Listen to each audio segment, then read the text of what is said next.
చూడండి friends, back part cut చేసుకున్న తర్వాత హ్యాండ్స్ కటింగ్ చేసుకోవాలి. హ్యాండ్స్ కూడా కట్ చేసే ముందు ఫ్రంట్ పార్ట్కి క్లాత్ సరిపోతుందో లేదో అని ఒకసారి చెక్ చేసుకోవాలి. అందుకే చూడండి, హ్యాండ్స్ వచ్చేసి ఎక్కడి వరకు వస్తాయనేది ఒక అంచనా కోసం ఈ విధంగా మార్క్ చేసేసుకోండి. కేవలం ఒక అంచనా కోసమే.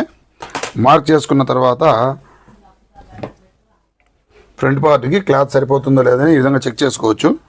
చూడండి, బ్యాక్ పార్టు ఈ విధంగా పెట్టి ఇక్కడ మనకు క్లాత్ అనేది ఎక్కువగా ఉంది కాబట్టి ఇలాంటి ఇబ్బంది లేదు.